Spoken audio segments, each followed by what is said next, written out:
రేవంత్ రెడ్డి గారు ఉస్మాన్ యూనివర్సిటీకి వచ్చిర్రు. నా దగ్గర మీకు ఇవ్వడానికి డబ్బులు లేవు, పంచడానికి భూములు లేవు, కానీ నేను మీకు కేవలం ఒక విద్య మాత్రం ఇవ్వగలుగుతా అని చెప్పేసి గప్పలు ఉన్నటువంటి ముఖ్యమంత్రి మా స్కాలర్షిప్ ఎందుకు ఇస్తున్నాడో మాకు తెలుసలేదు. ఓయికి వచ్చిండు ముఖ్యమంత్రి గారు, ఓయికి వచ్చిండు. నువ్వు ముఖ్యమంత్రివా లేకపోతే కార్పొరేటర్వా?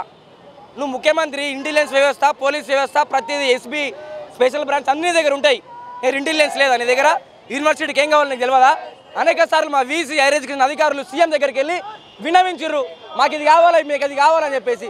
అదంతా పక్కన పెడితే మా వీసీ స్టేజ్ మీదనే మాకు కన్వెన్షన్ సెంటర్ కావాలి, మాకు గ్రాంట్ కావాలని చెప్పేసి రోడ్డు మీద చెప్తా ఉంటే ప్రపోజల్స్ రాసి పెట్టాను డిసెంబర్లో వస్తా అంటావా? నువ్వేం మనిషివా? నువ్వు ఇంటెలిజెన్స్ లేదా నీకు? నువ్వు సీఎంవా కార్పొరేటర్వా? ఇంటెలిజెన్స్ ఏం చేస్తుంది నీది?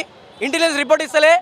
అనేక సార్లు హైయర్ ఎడ్యుకేషన్ అధికారులు నీకు సబ్మిట్ చేయాలి, మెమోరాండం సబ్మిట్ చేయాలి, యూనివర్సిటీలకు ఏం కావాలో మళ్ళీ రిపోర్ట్స్ డిసెంబర్లో వస్తా అంటావా?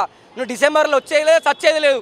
కేవలం నీ యొక్క పబ్లిసిటీ కోసం, నీ యొక్క ఏదైతే పైరవీల కోసము యూనివర్సిటీకి వచ్చి గప్పాలు కొట్టుకొని 20 ఏళ్ళ తర్వాత ఓరికి ముఖ్యమంత్రి వచ్చిందని చెప్పుకోవడానికి మాత్రమే నువ్వు యూనివర్సిటీకి వచ్చినావు. నీకు కనుక చిత్తశుద్ధి ఉంటే ఆ రోజు స్టేజ్ మీద ఒక 1000 కోట్లు ఇచ్చేసి పోయాడు వాడి. డిసెంబర్లో వస్తా అంటే దాట వేసే ధోరణి ఇది. ఉస్మాన్ యూనివర్సిటీకి మళ్ళీ నువ్వు ఎట్లా వస్తావు మేము చూస్తాం, నువ్వు ఎట్లా వస్తావు చూస్తాం, మేము డిసెంబర్ ఎట్లా వస్తావు చూస్తాం. ఒకవేళ వచ్చేది ఉంటే ఫస్ట్ డబ్బులు శాంక్షన్ చేసిన తర్వాత నువ్వు రావాలి.